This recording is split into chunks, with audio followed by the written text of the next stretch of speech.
Hey there. Ready to dive into something pretty amazing? Today we're going to explore the world of AI and mental health. We've got a ton of research and articles here. And some incredible stories. Yeah. It's really a field that's changing so fast, but we're already seeing how AI is changing how we even think about mental well-being. Oh. It's exciting, and there's a lot to unpack. It's kind of like that app Calm Companion I've heard of. That Yeah. it's supposed to be like having a therapist in your pocket. Right, and what's really interesting about Calm Companion is how it uses NLP. NLP. What is that? Like neuro-linguistic programming? Not in this case. Here we're talking about natural language processing. So it's not just about the actual words you're saying, but the AI is trying to understand the emotions behind those words. Whoa, so it can tell if you're like really upset, not just kind of sad. Exactly. Think about it. If you tell the app, I'm feeling a bit down today, that's different than saying, this is just awful, I can't deal with this. Right. Huge difference. Right. But the AI is looking at how you're using the words, the intensity, the punctuation, Yeah. everything to figure out how you're really feeling. Okay, that's really wild. But how does it actually help you? Like, what does it do? So let's say you're feeling super stressed. You open Calm Companion and start typing about your day. The AI might then suggest a breathing exercise to help you calm down. Oh, like a guided meditation. Yeah, exactly. Or it might give you some journaling prompts to work through your feelings. Maybe even just have a conversation with you. Offer some encouraging words. Okay, that's pretty neat. Yeah. But does it really work? Right. Like, do people find it helpful? We've got stories about people like Sarah. She's a graphic designer, and she was struggling with anxiety. Actually, her therapist recommended she try an AI companion app. Really? Even therapists are getting on board with this. It seems that way. And for Sarah, it gave her a way to practice her coping skills even when she couldn't talk to her therapist. So it's like having that extra support whenever you need it. Exactly. And the 247 access can be huge for people. We've also got Mark's story. He's a veteran, and he came back from service dealing with depression. That must be so tough. Absolutely. And he started using an AI platform that would actually analyze his mood based on their conversations. Wow, how does it do that? It's complicated, but it looks for patterns in how he's communicating. And get this, it would even recommend activities or online support groups based on what it sensed he needed that day. That's amazing. It's like a completely personalized support system. Right. But here's what's really incredible. The AI actually noticed some really concerning changes in Mark's mood over time. Like it noticed he was getting worse. Yeah. And on those days, it would actually encourage him to reach out for professional help. That's amazing. It's like having a safety net, especially for someone who maybe doesn't recognize those warning signs themselves. That's exactly it. And that's a key point here. These AI companions could be so important for people who don't have easy access to traditional therapy. Maybe they can't afford it, or there's a stigma around mental health, or they live in a remote area. So many reasons why someone might not be able to see a therapist regularly. This could be a game changer for them. It's amazing to hear how AI is already making a difference for people.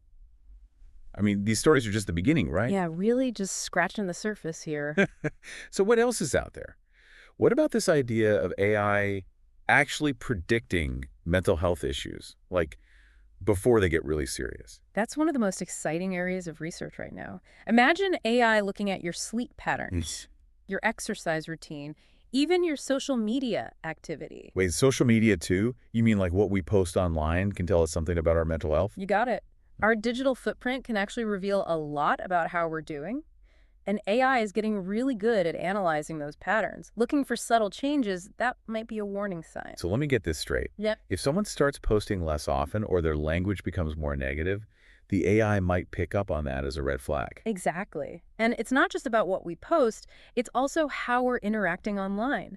Are we withdrawing from social connections, engaging in risky behavior? AI can piece all of that together to get a more complete picture. I don't know. It's kind of fascinating, kind of creepy at the same time. Yep. I get that. But think about it this way.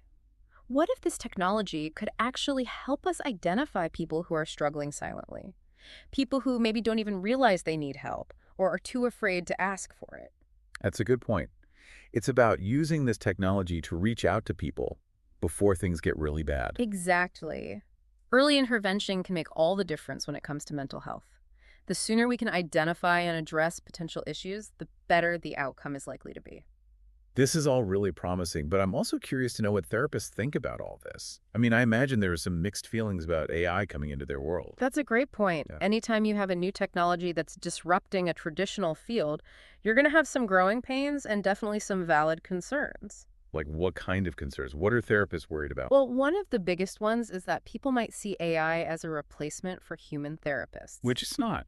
Right. Right, AI can be an incredibly powerful tool, but it can't replace the expertise, the empathy, and the nuanced understanding that a human therapist brings to the table. So ideally, AI and therapists would work together, each one kind of complementing the other's strengths. Exactly. Imagine a world where AI is taking care of scheduling appointments, collecting data, even maybe doing some initial assessments. That frees up therapists to really focus on what they do best. Things like building relationships, providing personalized guidance, and helping their patients navigate all the complexities of their mental health. That makes a lot of sense. Yeah. It's not about AI versus therapists. Hmm. It's about AI working with therapists to create a more effective approach to care. Absolutely. Harnessing the power of technology to enhance what humans can do, not replace them. It's really mind-blowing when you think about it. I bet our listeners have a lot to say about all of I'm this, sure they do. and we want to hear from you.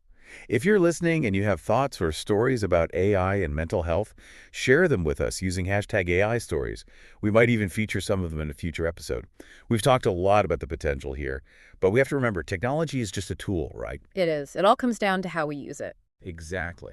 So how do we make sure AI is being used responsibly and ethically when it comes to something as important as mental health? Well, it starts with these kinds of conversations, being open and honest about the benefits and the risks. Which is what we're trying to do here. Right. And it can't just be us talking about it. We need mental health professionals, policymakers, and most importantly, we need the people who are actually using these technologies to be part of the conversation too. It's about finding that balance Right. between all the amazing things AI can do and making sure it's not doing more harm than good. Absolutely. We need to be thinking about ethical guidelines for how these tools are developed and used, making sure things like privacy, security, and fairness are built in from the ground up. And we have to make sure everyone has equal access to these tools. Yeah. We don't want to see AI making existing inequalities in mental health care even worse. Exactly. It's about using this technology to create a more just and compassionate world for everyone, where everyone has the support they need to thrive. Well said. It has been amazing exploring the world of AI and mental health with you today.